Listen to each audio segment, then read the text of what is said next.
here.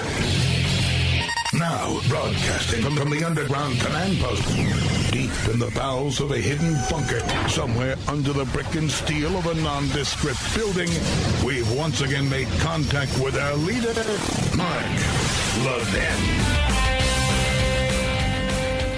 Hello, everybody. Mark Levin here. Our number, 877-381-3811, 877-381-3811. Well, you're seeing a lot of reporting on China and our tariffs and their tariffs and our coming tariffs and their response saying they will do whatever they have to do to beat us, fight us. We're going to spend a good amount of time on this tonight, this afternoon on the West Coast, on why we need to confront China and why it's long overdue. Now, some of you are saying, Mark, I thought you're a free trader. It's nothing to do with free trade. It has nothing to do with capitalism. When a country, when an autocracy, when a totalitarian regime is stealing our technology, stealing our military designs, that's not trade. If somebody goes into a store and steals various products, groceries, cash from the cash register and so forth, you're not purchasing something. China is a rogue state. It is a communist state, and it has as its purpose right now to defeat the United States economically and geopolitically. And it's not a joke. And the prior administration did almost nothing about it, just as they did almost nothing about Russia's interference in our election. Now, we're going to take a little bit of time on this. I've done a lot of research today, and when you do research, as when I write my books and TV show and this program, 95% of what you find, you discard. You discard most of it. But I found testimony by a gentleman by the name of Larry Wartzel. I don't know who Larry Wartzel is, so I looked him up. He's a commissioner of the U.S.-China Economic and Security Review Commission, which I didn't even know existed, but he's one of America's top experts on China's military strategy. And he gave testimony in the House of Representatives 5 years ago. 5 years ago. And here in part is what he said. Now, this is relevant, folks, because you have to understand the president is being advised about what China is doing by his intelligence agencies, by the Justice Department and the FBI. And here's what he's being told. Here's this gentleman's testimony. China's cyber espionage activities have been going on for a long time. In 2005, Time magazine documented a series of intrusions into America's laboratories, including those of the Department of Energy, that was called the Titan Rain Intrusion Set. Corporations often will not disclose cyber penetrations and intellectual property theft because they fear retaliation from the Chinese government. Hope for future market access in China. Fear the loss of consumer confidence and fear the loss of stock value. In Chinese military writings, cyberspace is an increasingly important component of China's comprehensive national power and a critical element of its strategic competition with the United States. Beijing seems to recognize that the United States' current advantages in cyberspace allow Washington to collect intelligence, exercise command and control of military forces, and support military operations. At the same time, China's leaders fear that the United States may use the open internet and cyber operations to threaten the Chinese Communist Party, the CCP, and their legitimacy.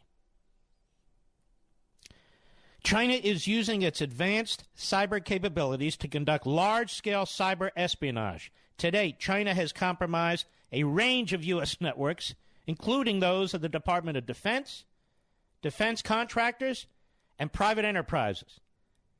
These activities are designed to achieve a number of broad security, political, and economic objectives. China does not appear to have reduced its cyber effort against the United States despite recent public exposure of Chinese cyber espionage in technical detail. When confronted with public accusations from the United States about its cyber espionage, Beijing usually attempts to refute evidence by pointing to the anonymity of cyberspace and the lack of verifiable technical forensic data. It also shifts the media focus by portraying itself as the victim of Washington's cyber activities and calling for greater international cooperation on cybersecurity.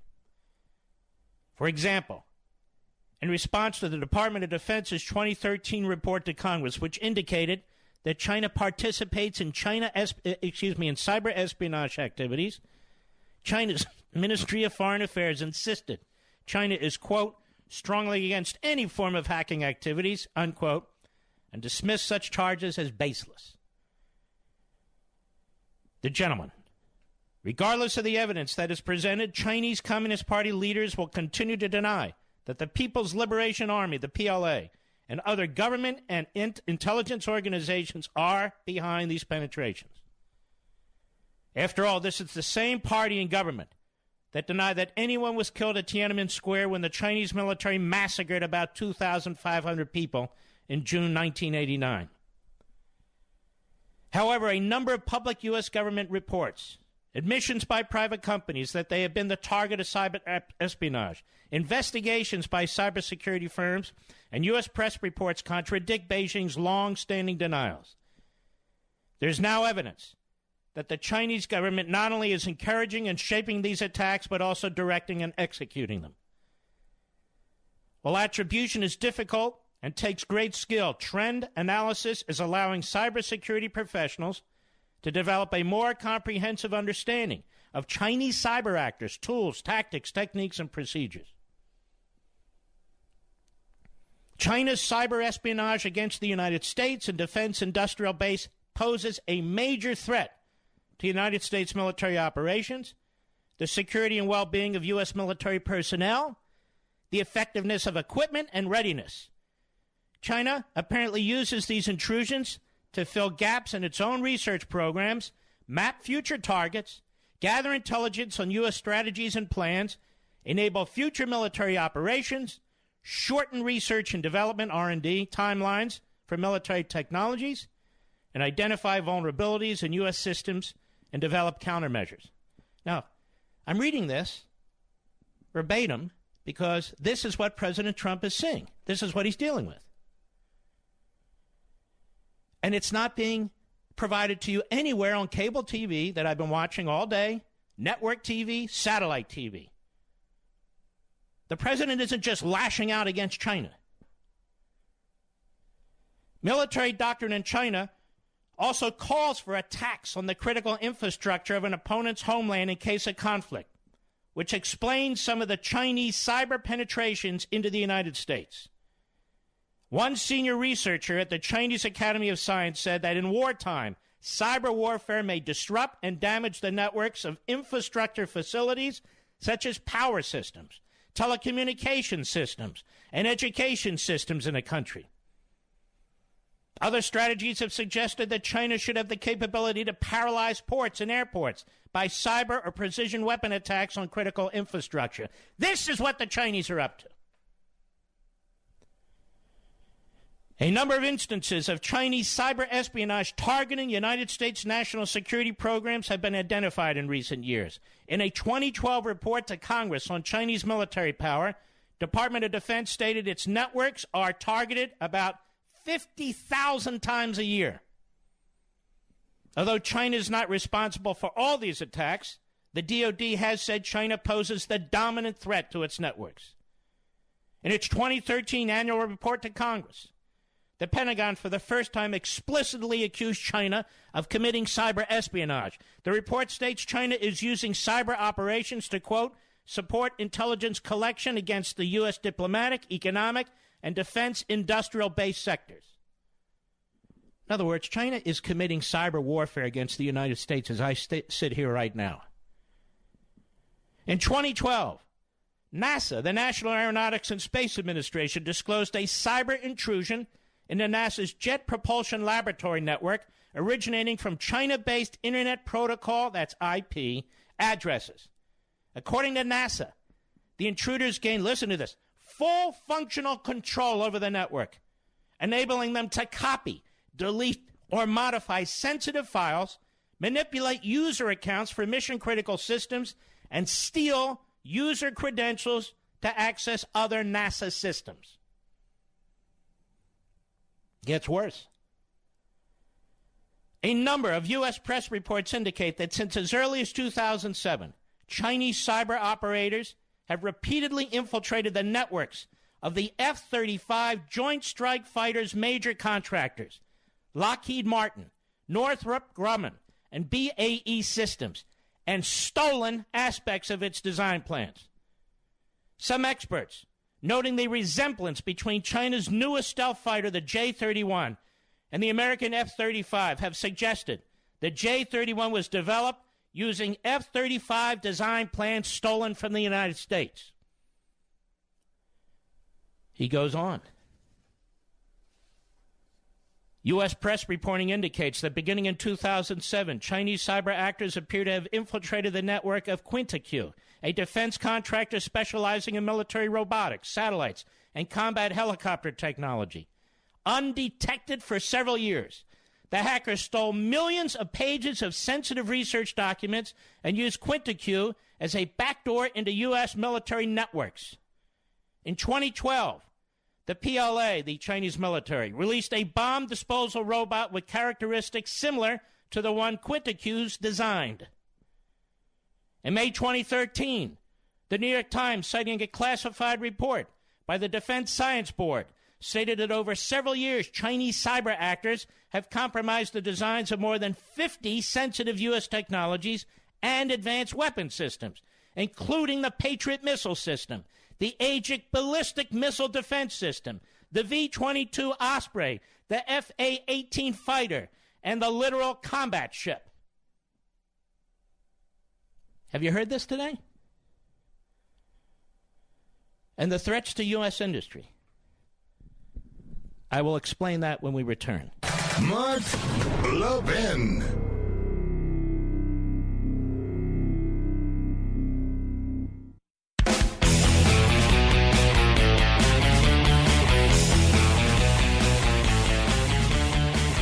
I'm not going to have enough time in this segment to complete this, but now I want to move to the Chinese attacks on our private sector, our industries.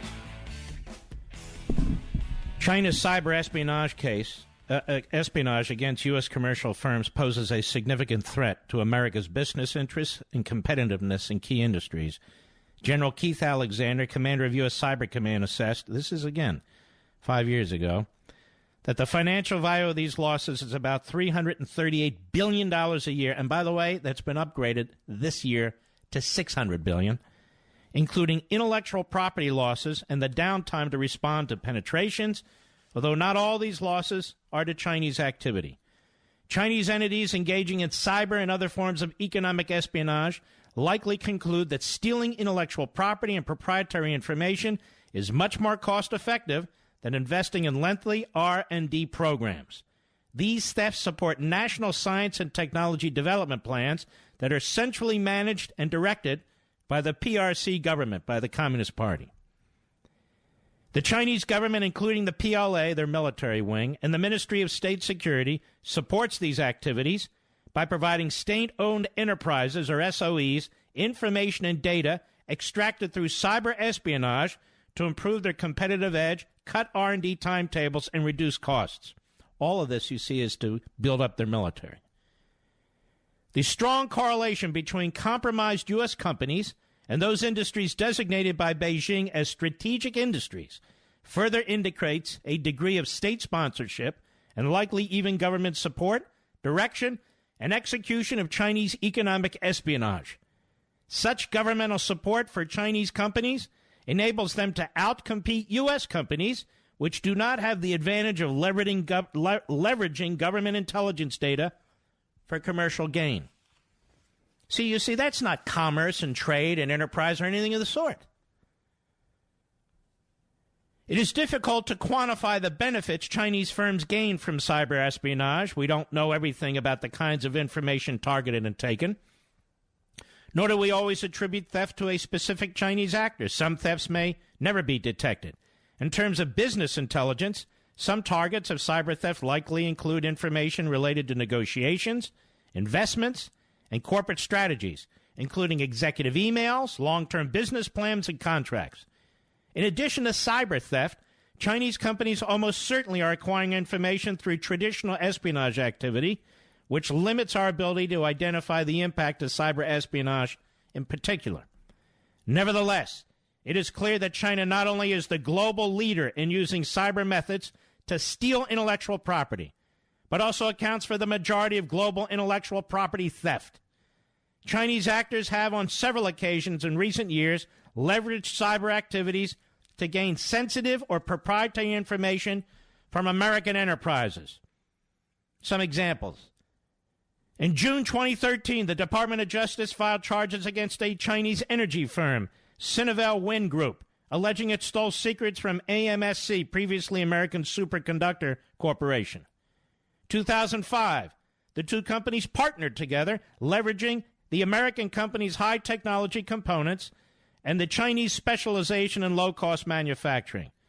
Once the Chinese company was able to reproduce the American company's technology after stealing its proprietary source codes, the Chinese firm broke the partnership, canceled existing orders, and devastated the American company's revenue stream.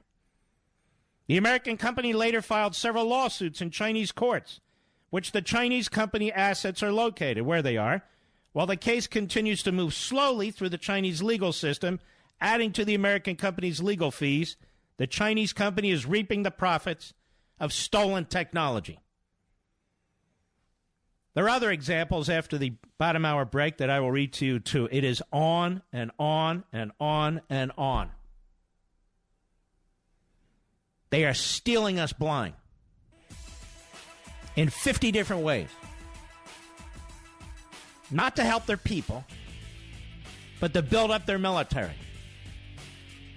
And in 20 years, our military believes that the Chinese military may well be more powerful than the American military. This is why President Trump is trying to confront this right now. More when I return.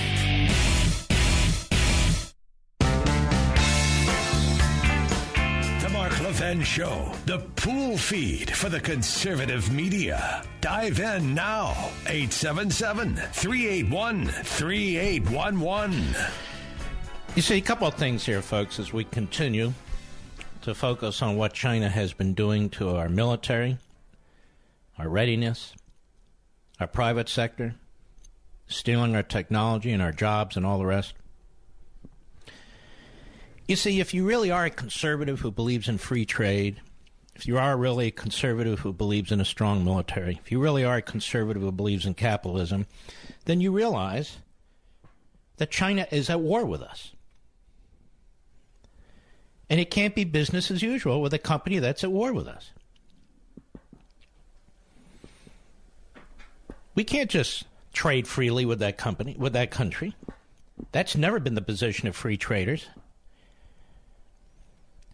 China has and is committing acts of war and is in a state of war with the United States. It's just that we have a president now who's acknowledged it. And he's trying to push back. You may not agree with everything he's doing, but he's trying to fight back. And on all the coverage of this today, none of the context has been provided. None of it. It's just being treated as a business thing, a stock market thing, a tariff thing. But it's bigger than that. It's much bigger than that. To his credit, we're not talking now about across-the-board tariffs like the president did pretty much with steel and aluminum, which I strongly opposed. What he's saying now is, I'm focused on China. And while he can't come out and say China's our enemy, China views us as its enemy. So I can come out and say, China is our enemy. Hello, let me repeat it and underscore it. China is our enemy. I don't care how much of our debt it has. I don't care how much crap it ships into this country. We're not talking about trade and commerce here. We're not talking about markets here.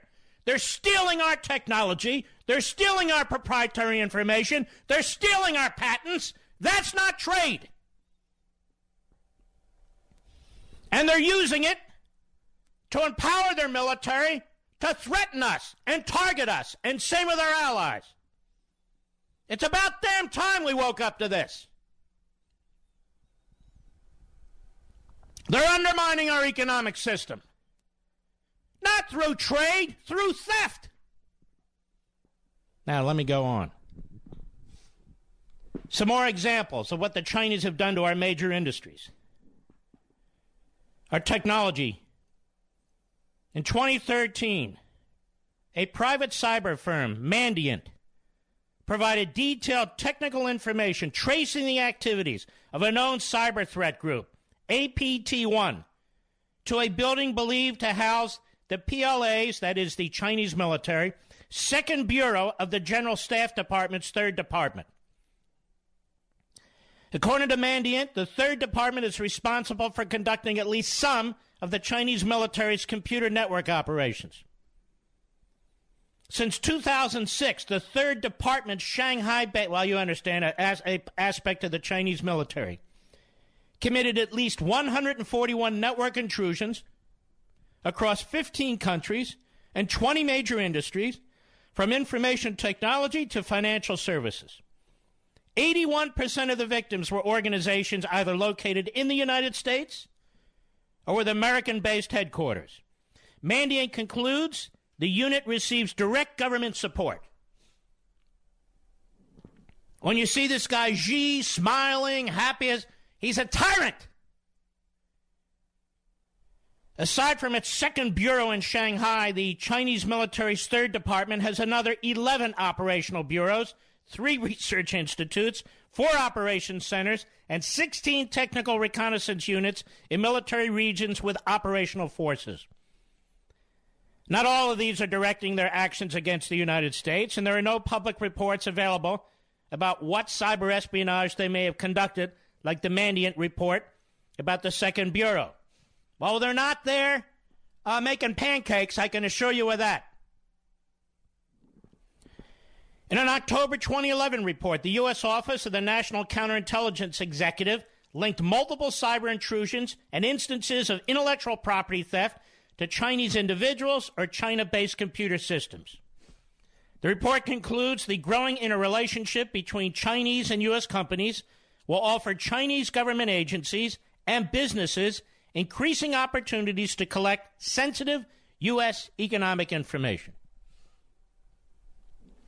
In 2011, McAfee, you might be familiar with that, a U.S.-based internet security firm, detailed a series of, quote, covert and targeted cyber attacks dubbed Night Dragon. Originating primarily from servers in China, Night Dragon targeted oil, energy, petrochemical companies in the United States and other countries, ultimately gaining access to executive accounts and highly sensitive documents over several years. Also in 2011, McAfee detailed the activities of Operation Shady Rat, a cyber actor that comprised data from 49 U.S. entities, including defense contractors, energy companies, real estate companies, and information and communications technology firms, among others. Following the publication of McAfee's report, several security experts asserted that Operation Shady Rat was a Chinese government operation. And it goes on and on and on, folks. Now, there are going to be hearings on Facebook next week, and their use of private information. In many cases, it's not really private when people go public with it, but whatever. We can have that debate another day. Right? But when we have the Chinese government, China with 1.5 billion people, the second biggest economy on the face of the earth, the second biggest military on the face of the earth, catching up with us by leaps and bounds, by stealing our technology, by ripping off our companies. Those are acts of war. Those are acts of war. Here's a piece. Let's see here. The IP Commission. Ever hear of the IP Commission? I bet you haven't heard of the IP Commission. Well, there's a commission out there that's monitoring this. China does not play by the rules, and it has gotten away with it for too long. James Andrew Lewis, Senior Vice President at the Center for Strategic and International Studies in Washington. As China has raced to become a high-tech manufacturing powerhouse, it stands accused by the U.S. government, industry groups, and think tanks of trying to take a shortcut by spying, hacking, or forcing companies to hand over their intellectual property. There's a commission called the Commission on the Theft of American Intellectual Property. It named China as the main offender, estimating it costs the American economy up to $600 billion a year. A year. American companies complain that Chinese authorities effectively make them hand over key technology in exchange for access to the world's second largest economy. Chinese rules require foreign firms who want to enter certain industries, this is a CNN piece, by the way, such as energy, telecommunication, and auto, to form joint ventures with local partners, I explained this about a month ago, which often results in the transfer of technology to the Chinese companies, which means the Chinese government. Beijing also strongly encourages global businesses to carry out research and development activities inside China. And in the past year, Apple has announced plans to open R&D centers in 4 Chinese cities. Good for Apple, bunch of schmucks. And last month, in order to comply with new cybersecurity rules, it said it was setting up its first iCloud data center in China in partnership with a local firm. So China requires them to go on business with these local companies, as I explained last month, which are Chinese state-run companies.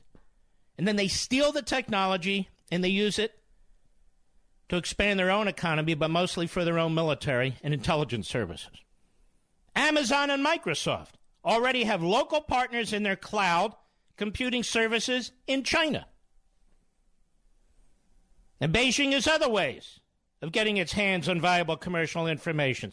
Officials often insist on taking a close look at the technology that foreign companies want to sell in China. Chinese government authorities jeopardize the value of trade secrets by demanding unnecessary disclosure of confidential information for product approvals.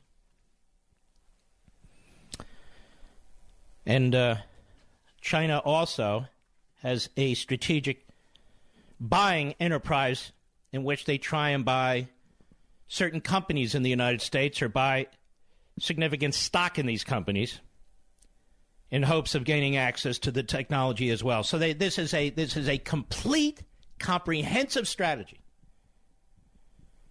out of a central tyrannical government, stealing us blind. Worse than the mob, worse than anything we've ever seen in this country. Ever. And all I see on the news, trade tensions with China, trade tensions. A trade war. With no context whatsoever presented. No context whatsoever provided to the American people. All they're hearing is about a trade war. It's not about a trade war. It's about national security. It's about defending trade and commerce. Not a level playing field. We're talking about having a legitimate playing field. They're stealing from us. They're stealing from us. What does that have to do with legitimate trade and commerce? And now the Chinese are threatening us. We will fight you every step of the way. Good. Now, I would encourage my conservative brothers and sisters out there to get behind the president on this. Get behind the president on this. This isn't about protectionism. It's not even really about tariffs. This is a war that's taking place. A different kind of war, a different level of war, but it is a war to protect our technology. It's a war to protect our private property. It's a war to protect our businesses. It's a war to protect the American people. I've got more. The research I've done today, which is significant. You know, we are so far behind on space technology. That is the war-making space technology that we're going to have to spend years and years to catch up. I remember when Reagan was promoting the Strategic Defense Initiative, of course, the left attacked him, tried to undermine him, tried to defund the projects, and were quite successful. They called it Star Wars because, you know, they hate America first. We say America first, they say hate America first. What are you going to do, weaponize space? You know, it's like having trained professionals in our schools to protect our children. What are you going to do, have more guns in the schools? The left will get us killed. The left will get this country absolutely destroyed. But so will the media. Where's the documentary from the media on what the Chinese and Russians are doing, in many cases jointly, in space? To knock out our satellites, to target our cities, to nuclearize space. Where's the documentary on that? You'll hear none of this on MSNBC, none of this on any of the cable channels. I don't know why. It's all here in the public record. It's all spread out on my desk. This is what I'm explaining. The Chinese have stolen information from us, just to reiterate, on our missile defense systems, on the Aegis ballistic missile defense system, on the Terminal High Altitude Aerial Defense System, on the Patriot Advanced Capability 3 system, on aircraft such as the F-35 Stealth, the F-A-18 fighter planes, the C-17 cargo plane, the UH-60 Black Hawk helicopter, all compromised. The Navy's new lateral combat ship, and on and on and on, our control systems, our communication system. We have to sit here and watch this ass, Robert Mueller, concocting offenses. We have to watch these Democrats in Congress trying to remove the commander-in-chief at a time like this. The media, the pathetic, disgusting, poisonous media in this country, which have nothing to do with news and everything to do with propaganda. I tell you, these are very, very scary times. I'll be right back. Mark Levin.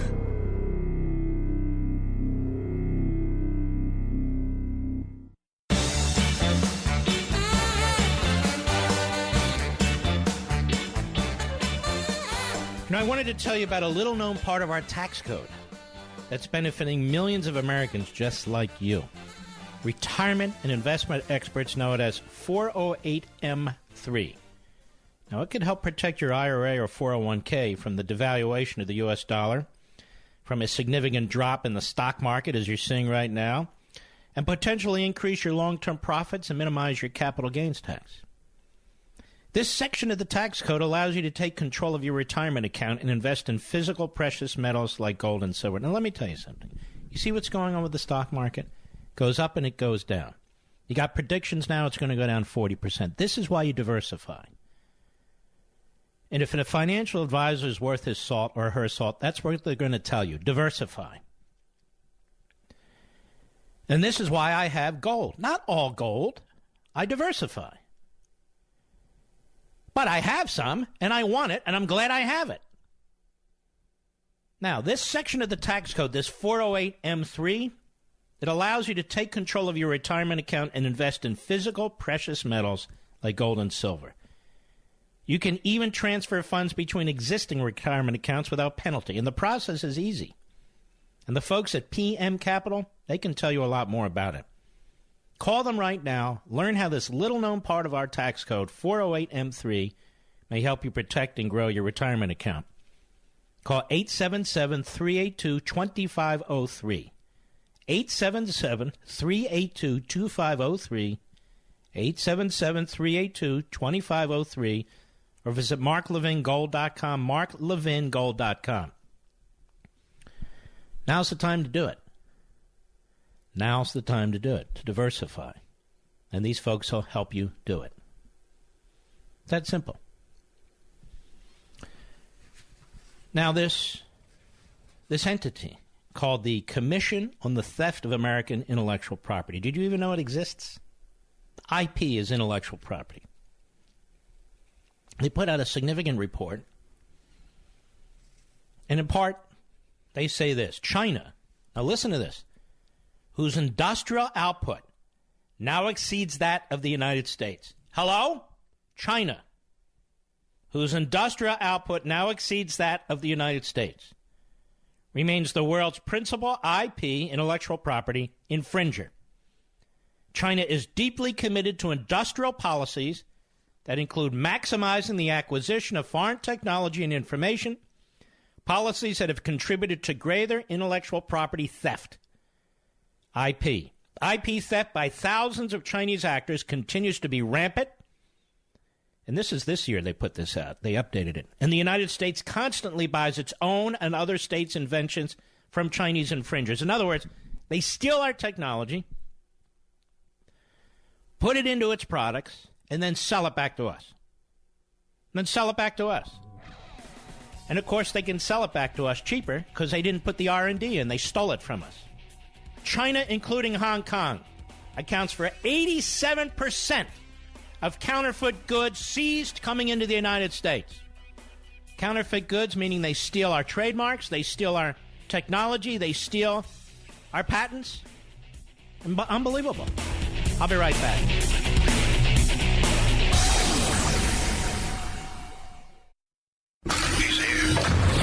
He's here. Now, broadcasting from the underground command post, deep in the bowels of a hidden bunker, somewhere under the brick and steel of a nondescript building, we've once again made contact with our leader, Mark Levin. Hello, everybody. Mark Levin here. Our number, 877-381-3811, 877-381-3811. You know, it's Friday. Many people in this business, they take their foot off the gas pedal and they just kind of cruise. I don't. My foot's always on the gas pedal. I'm not here to waste your time. I want you to know this, by the way, because I'm not seeing it advertised on our favorite cable network. Sunday, 10 p.m. Eastern Time, 7 p.m. Pacific Time, I interview for a full hour Sarah Palin on Life, Liberty, and Levin on Fox. I hope you'll check it out. I hope you'll DVR it if you can't watch it live, but it's a great way to end your weekend. It really is. These long-form interviews have become very, very popular with you, and I appreciate that.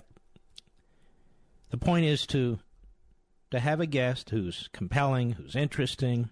We haven't heard from Sarah Palin in a while. Some of them will be famous. Some of them won't be famous. But they're consequential figures. Or they have been consequential figures. And it'll be great. And it's a full hour without a whole bunch of interruptions and snideness and all the rest. So I hope you'll check it out. 10 p.m. Eastern Time, 7 p.m. Pacific, this Sunday. Life, Liberty, and Levin on Fox. Now, this discussion about China, and during the break I was watching, is being discussed in the context of trade, because obviously tariffs and so forth involve trade, but that's not the right context.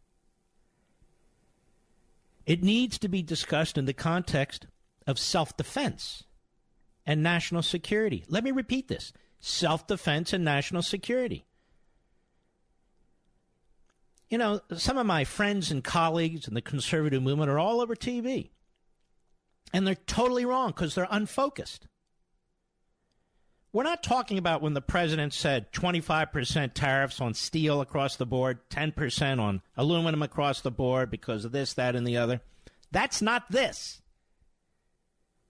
This is directed at China because China's stealing us blind. They're violating our patents. They're violating our trademarks.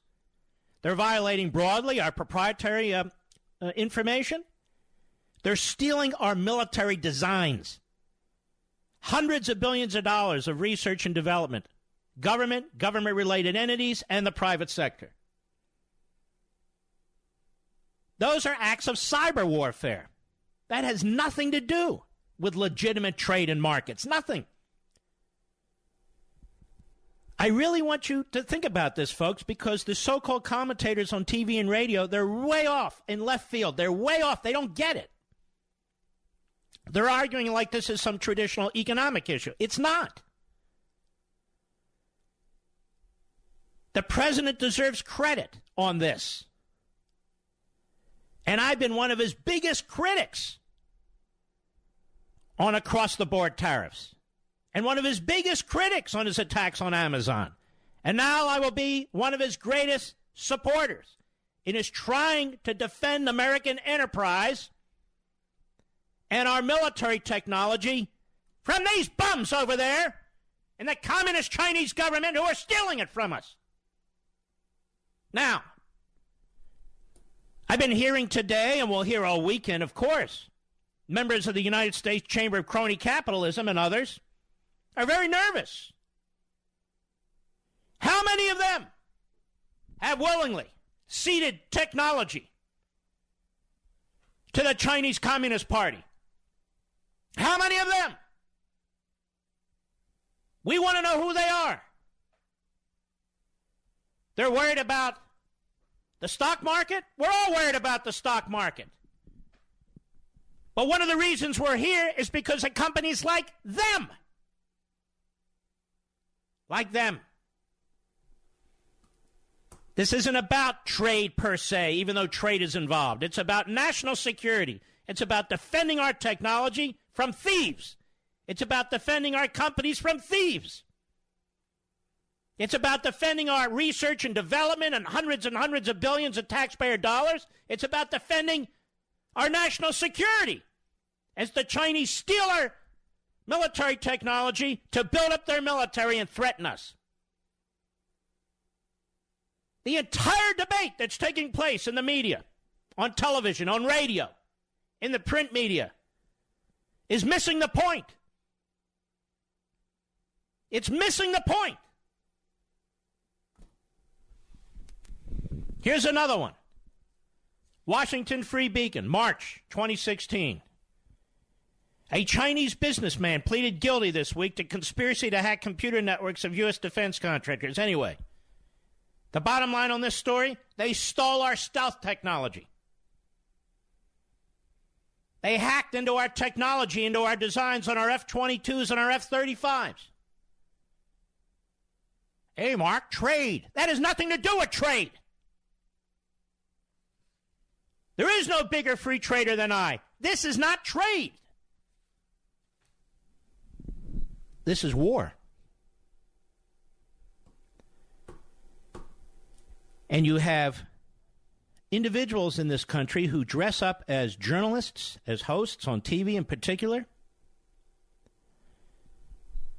who are so filled with hate and contempt for this president that their networks like MSNBC and CNN and the rest of them, they will spend more time trying to destroy the president of the United States than trying to inform the American people about the threats that we face. We have a political party, the Democrat Party, that allowed the Chinese to do this, that allowed the Russians to interfere in our election. And now, of course, they're attacking an administration that's trying to do something about it. The Russians and the Chinese are laying claim to the Arctic. Hello, to the Arctic. Russia in particular is militarizing the Arctic. There's something like 6 million acres up there, and they're claiming 500,000 acres. Why? Because it is believed, it is estimated that 30% of the world's oil, crude oil, is under the Arctic. They have a significant military presence in the Arctic. They just claimed it.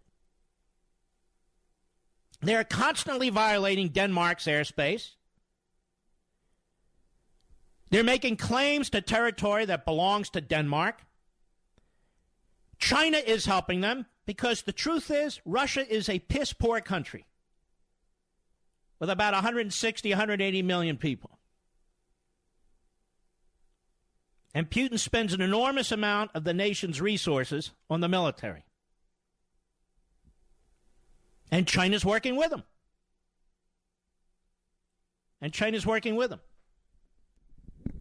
Now, the President of the United States just put sanctions on 7 Russian tycoons. These oligarchs, these billionaires who fund Putin, who are friends of Putin. Significant sanctions. And when Trump says nobody's been tougher on Russia than I have, there is no question that when it comes to him and Obama, that's true. Significant sanctions. Now, who are these people? Kirill Shamalov, who is reportedly Putin's son-in-law, married to his daughter, Katrina whatever. Although, of course, Putin and the Kremlin have never acknowledged that that's his daughter. Igor Rottenberg, the son of Arkady Rottenberg, a friend of Putin since they were teenagers. You see, this is how autocracies work. Andrei Kostin, named among government officials, heads the nation's second largest bank, VTB, which is controlled by the state. Alexei Miller, the longtime head of Gazprom, the state-controlled natural gas giant. Both Miller and Kostin are longtime key members of Putin's team. This is how Putin has stolen over $40 billion from his own country. And so, it is just laughable to claim that Donald Trump is colluding or has colluded with the Russians. It's just pathetic. As this goes on and on and on. And as I said behind this microphone yesterday near the end of the program, and I said on Hannity last night, well, wait a minute. Why do I have to say what I said? We have it right here, right, Mr. Producer? Let's go to Cut 7 because it relates to what's going on in this country on my appearance on Hannity last night. Cut 7, go. The big question now is what the president needs to do. Apparently the president's lawyers are negotiating with the special counsel over the idea that the president would speak with Robert Mueller. The president himself is like, I have nothing to hide, I'd speak with him. But if there's no underlying crime, if collusion is not a crime, and the president has the right to fire Comey or anybody else, and even Comey admitted as much, then the question is, you know, if they want to get into the president's mindset, your thoughts can't represent a crime, in my opinion. You're the constitutional expert. Would you allow, if the president was your client, would you allow him to speak to Robert Mueller? No. And let me tell you, I wouldn't allow him to speak for his sake and for the sake of the office of the presidency. Because this is a rogue prosecutor who's investigating nothing. Do you understand that? He's investigating nothing. There's no underlying crime. When he got his appointment by the Deputy Attorney General, the Deputy Attorney General did not provide any basis for the appointment. That is, he didn't say, here are the criminal statutes I want you to investigate, because there aren't any. I want to make a point that I don't believe anybody else has made, and this is very, very important for the president and for the president's lawyers and the nation. The official position of the United States Department of Justice under a Democrat administration and a Republican administration was set out by the Office of Legal Counsel, that's the constitutional office within the Department of Justice, in 2 memoranda. And these memoranda say that a president of the United States cannot be indicted while he's in office. Cannot be indicted while he's in office. So he can't be a criminal target. The president of the United States can't be a criminal target because he can't be indicted. That's the official position of Mr. Mueller's bosses over there at the Department of Justice. That's number one. Number two, I keep hearing, well, what if he's subpoenaed to appear before the grand jury? Subpoenaed to appear before the grand jury. Well, then you go to the federal judge and you say to the federal judge, Your Honor, my client can't be indicted. That's the position of his bosses. So why is he going in front of a federal grand jury? Well, we need him as a witness. A witness to what? What criminal statute or what criminal violations do you think he was a witness to that he needs to testify to? Well, we think he may have committed obstruction. And even though we may not charge him, excuse me, Mr. Mueller, this is a criminal grand jury. This isn't being done so you can issue your report. So there are many constitutional obstacles, of course, to this argument that the president obstructed justice. So firing a subordinate is obstructing justice? That's absurd. If that's obstructing justice, then when Mr. Mueller fired Mr. Stroke, maybe that's obstruction of justice too, interfering with an investigation. What I'm saying is, when I watch people come on TV and say, well, he can be subpoenaed. Well, anybody can be subpoenaed. He's the president of the United States, and you damn well better have a strong reason for trying to drag him in front of a grand jury. That's number one. Number two, a federal judge is not going to just accept that kind of a spectacle, and Mr. Mueller knows it. That's why they're trying to negotiate and reach some kind of a deal. You're going to drag a president who's dealing with all these issues all over the world, who's dealing with China and Russia and North Korea and Iran and so forth and so on, and bring him in front of a grand jury? A judge is not going to want that kind of a constitutional crisis. That's why Mr. Mueller's trying to negotiate some basis to interview Mr. Trump. But if I were Mr. Trump, I'd say, you know what? I didn't do anything wrong, and that's exactly why I'm not talking to you. That's number one. I'm going to protect this office for Democrats and Republicans who are elected president of the United States. That's number two. And you have crimes that you want to prosecute? Go for it, baby. But I didn't commit a crime. I'm not going to be indicted. I'm not going to be dragged in front of a federal grand jury. And that's that. That's what the president should say. Mark Levin.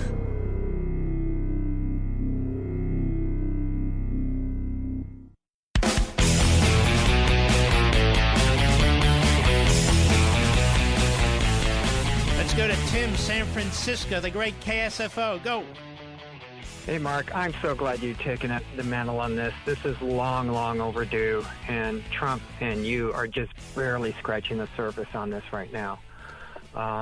This has been going on for years and years, and people are not aware of how deep it is in there. I mean, it kind of sounds like I'm paranoid, but I'm in the tech industry, have been for a while, and I've been watching to give you an example of how sophisticated they are. 15 years ago, not too many people know this, they managed to trick the servers on the internet to where the servers located in China were the closest servers.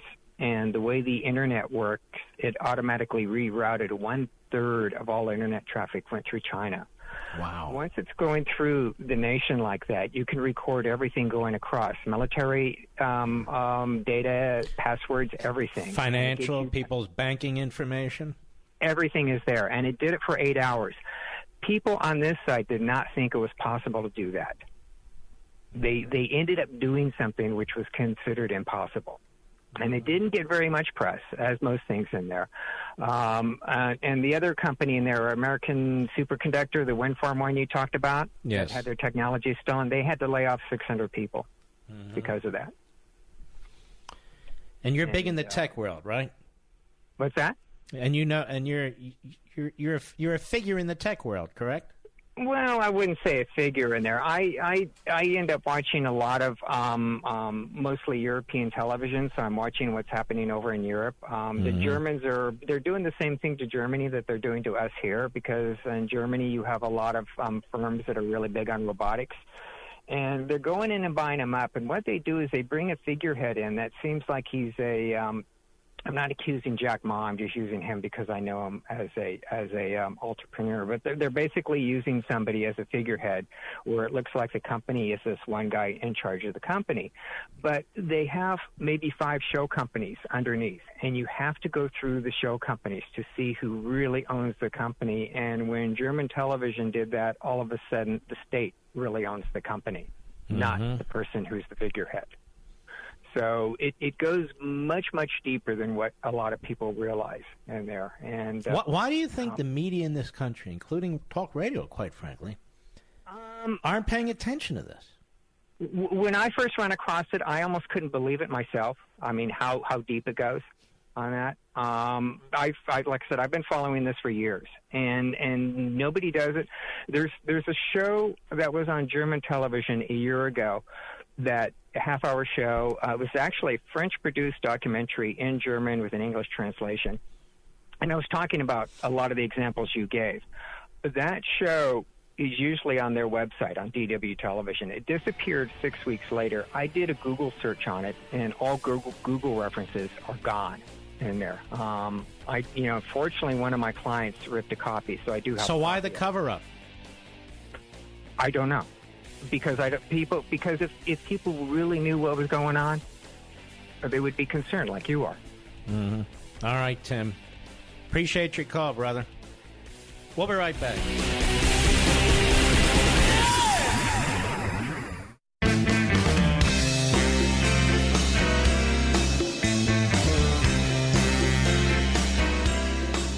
Ask him for middle ground. There is no middle ground. Talk with Mark Levin now at 877-381-3811.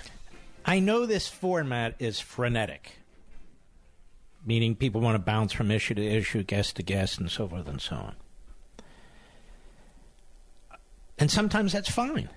But sometimes you need to slow down. And you need to get into an issue. And you need to explain an issue. And you need to actually take the time and do some research behind an issue. This is a magnificent format. It's magnificent. I have 3 hours. Most hosts have 2 or 3 hours. To squander it, to me, is very, very foolish. I didn't get into radio because I couldn't dance and sing, and I figured, let me do radio. I get into radio because I believe in certain things. I believe in certain things. And that doesn't mean it can't be entertaining, that it can't be compelling, even bracing. You know, I believe you hunger for content. I believe you hunger for content. You can read websites. We don't need to take websites and give them voice on radio. There may be some important things on websites, and they deserve credit, and I'm not opposed to that at all. But you don't need me to read websites. And sometimes it seems to me, if you're in a position like this, you have an obligation to dig deeply and to discuss these things and take the time to go through them. Now, I've been discussing this issue now for over an hour and a half, over half the program. We're going to take some calls, so it may be 2/3 of the program by the time we're done. I don't know if we'll get into the third hour with that or not. I have a few other things I want to get into. But that's really, I think, why this medium is so important. I really do. So we can take the time. And that's why I decided to do the Fox Sunday show. When they asked me to do a show on Fox, I said, okay, I want to do a long-form interview show. I don't want to do what everybody else does, and I'm not against what everybody else does, and much of it's compelling. That's not my point. My point is there's a place and time for everything, as they say. And my place and my time is different than a lot of other people. You know, the head of FEMA says a culture of preparedness is needed to overcome his administration's failures and prevent future devastation. Government is what government is, which is far from perfect. In fact, it's frequently very imperfect. Hurricanes and wildfires are only weeks away from being in season, and they're expecting a very bad hurricane season in this country. And for things like earthquakes or power grid attacks, there's virtually no warning. And more our power grid is being attacked, and that is frightening. Now, this means that the best time to prepare is right now, today. And start with emergency food storage. I trust my Patriot Supply. They've helped millions get prepared over the past decade. And their 72-hour emergency food supply is only $17.76 plus free shipping. You should take action right now. 800-294-2325. Or use this special website they set up exclusively for us, preparewithmark.com. Now, the food is really good, and it lasts 25 years in storage. 3 days of food. Now, look, that's the bare minimum FEMA recommends for each American. So order your food kits. They're available right now. Call 800-294-2325. or go to preparewithmark.com. Make sure everyone in your family has one of these packages. That's 800-294-2325 or preparewithmark.com. All right? All right, let's take some more calls here. Stay on the subject. Let us go to, let me look, Corey, West Palm Beach, Florida, on the Mark Levin app. Go. Mark, how are you this evening? Good, thank you, sir. Honored as always. Thanks for all you do. Two quick points. Yep. The World Trade Organization, I don't know why Trump can't use leverage, the billions, if not hundreds of billions of dollars of intellectual property rights that China has stolen. Well, I looked into that. And we have gone to the World Trade Organization. Past administrations have. And we won. And China blows it off. Yeah, because... You know what they do? They slow walk it. They slow walk it. There are appeals that are made from the World Trade Organization. And in the meantime, they're using the technology that they stole. It's unbelievable. So they play the system. One quick second point. I have a good friend. You'd like him. He's an American hero. He was in the military flying Black Hawk helicopters, and afterwards he got a job with Sikorsky as a test pilot. And he goes up to the Connecticut headquarters a lot. I said, can you get me a tour in there? He said, well, we used to be able to have family and friends in there all the time, but then pictures of some of our equipment and hardware ended up on a Chinese website, so now no one's allowed in there. Unbelievable. No? Unbelievable. Listen, I'm jealous you're in West Palm Beach, Florida right now. I really am. All right, Corey. God bless, my friend. Thank you. Steve, another part of the country. Orange County, California. On AM 870, The Answer. How are you, sir? Great, Mark. Good to speak with you. I love your show. Thank you. I got a question. Something that struck me. During an investigation by Mueller, since it's totally illegal, and it is a conspiracy between him, Rosenstein, the FBI. All right, let's slow down. It's not actually a legal conspiracy. Why can't he put a halt to it until he has the military police investigate this attempt to overthrow the government in the United States? That's what it is. What? You want the president to call out the military police to do what? To investigate. All right, sir. You're calling the wrong host. The presidents don't call out the military police for domestic matters, including investigating prosecutors and FBI agents and so forth. That's not our system. So that's not something that's going to happen. Mark, Lancaster, Pennsylvania, on the Mark Levin app. Go. Hey, it's an honor, Mark, to talk to you here. Hey, Thank you. I don't know if my history, well, I remember if history is correct. About the time the Chinese... Let me just stop you one second. Really, I'm going to get back to you. One of the reasons the president, I meant to mention this anyway, talks about a space force, okay? One of the reasons the president talks about a space force is because Russia and China have militarized space, and we have next to nothing. And so he sees this, and he's trying to catch up. You know, I have to say this, and Mark, I want your thoughts on this, too. This president says some things, and he comes under attack every time he opens his mouth, every time he has a suggestion. Now, you can disagree with him, but there's a reason he wants a space force. Not because he wants to militarize space, because it is militarized, and he wants to address what the Russians and the Chinese have done. Go ahead, sir. So it kind of goes back to my point. Back when the Chinese were sleeping in the White House guest room, didn't the Clintons move the okay of technology out of the State Department? Yes, you'll recall. Well, that's an excellent point. And to recall that the MIRV technology for missiles, they couldn't figure out the Chinese had a MIRV missiles. In other words, multiple warheads. And they were having trouble launching satellites. Remember that? They were crashing. Yeah, they were crashing it before then. So no wonder they were... So hold on. I just want to slow you down a little bit. So in a little over 20 years, they've gone from not being able to have multiple warheads on a single missile and not to be able to successfully and predictably fire satellites into space to where they are today. That's how much they've stolen from us. And how they can almost knock down our satellites out of the sky now. And they can, and we're almost defenseless. And where would we be if Hillary had gotten in there? How much more technology would they have gotten from? Well, of course. My question is, how come no president has changed? How am I wrong? Has any president changed that back to the State Department?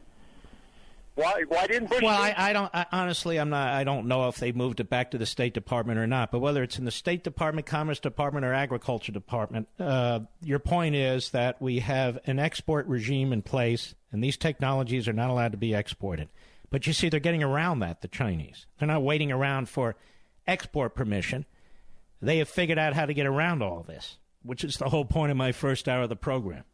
All right, Mark, good call. Thank you, sir. Joanne, Central Oregon, Sirius Satellite, go. Hi, Mark. Thank you. God bless you for your show. I just listen to it as much as I can. Thank you. I have a question. I think that the Chinese, their objective is more diabolical than what you're portraying, because I've met people up in Vancouver, British Columbia. I've met people in the Eastern Caribbean, and they all state that the Chinese... Well, let me say this. The defeat of the United States, it can't be much more diabolical than that. But I know where you're going. Go ahead. Well, they have citizens, Chinese citizens, that have taken over their city and are driving their economy, and they're ruthless. And so I think their objective is more than just taking over the economy. How is it that communist citizens can live... No. It's national security, too. I mentioned the phrase geopolitical. And I haven't gotten to that yet, but you're right. They're building bases in our hemisphere, economic treaties and arrangements in our hemisphere.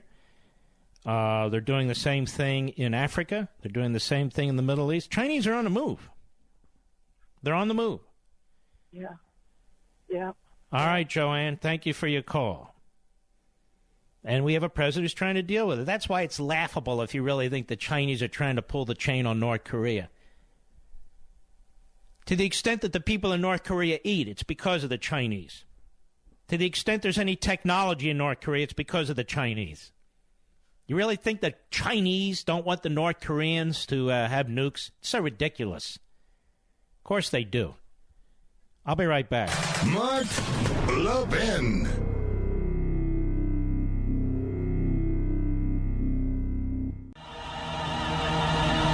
Don't forget, Sunday, 10 p.m. Eastern, 7 p.m. Pacific. Life, Liberty, Levin on Fox. My guest for the full hour, Sarah Palin. We salute our armed forces, police officers, firefighters, and emergency personnel. Good night, Spritey. Good night, Griffey. Good night, Pepsi. Good night, Smokey. And good night, Zelda. Get Al-Qaeda. Get the Taliban. Get ISIS. Get Hamas. Get all those bastards. Whatever. I'll see you on Monday. God bless.